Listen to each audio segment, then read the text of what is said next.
What kind of tips would you have for effectively and efficiently going through from a section leader of 5 to 7 employees under his command to a warehouse supervisor of 40 plus employees under his command? I'm temporarily being promoted to this position, just interviewed for a full-time job in this role, and I wanted to be successful and lead those under me to be just, if not more successful than I am. First things first, congratulations. That's a good move. Upward mobility. I love it. That's exciting. Second thing is, as you go from, let's say, 7 to 40, you're not going to know these people as intimately as you do the 7. So there's going to be a large disconnect. So here's what I would suggest to you. As quickly as you can, out of the 40, identify the 4 to 5 leaders in the 40. They're going to be the ringleaders. They're going to be the people other people ask questions to. They look to, they solve problems, they put their head down. They're already doing it. And you got to manage these 40 people, but your job now is to get to know the way you know your 5 to 7 people, to get to know your 4 to 5 people out of the 40 and get them on board with you. Share with them. Ask, this is even more importantly than sharing. Ask questions of them. Tell me about the way you guys run this. Tell me about what works.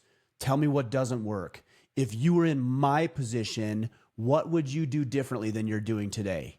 Why is that not working the way it is? Not accusatory, but inquisitive. Help me understand the culture here. What do I need to know that I'm stepping into? I don't want to step on a hornet's nest. I want this to be a good thing. What do I need to know that I don't know or can't see, or maybe corporate doesn't fully see what's going on? Man, you get the 4 to 5 leaders that are already in the group on board with you, not by explaining all the wonderful shit you're going to do, but by believing that they are capable, strong leaders. Even if they don't have the title, they're going to help you manage this. Be humble, ask good questions. Don't go in there swinging your dick around thinking that you've got all the answers. Let these people tell you and build up rapport with those 4 to 5, and the other 40 to 50 or whatever it is will follow suit. Yeah. You will be tempted to think you know. And I just want to call out what you just said. You don't know.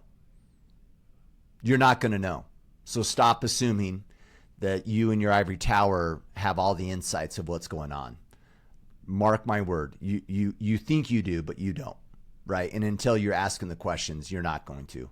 This has been an eye opener for me of late, Ryan, because I've always struggled with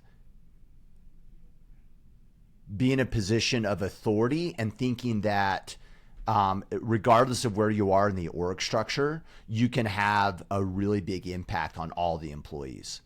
And I used to generally speak that or believe that.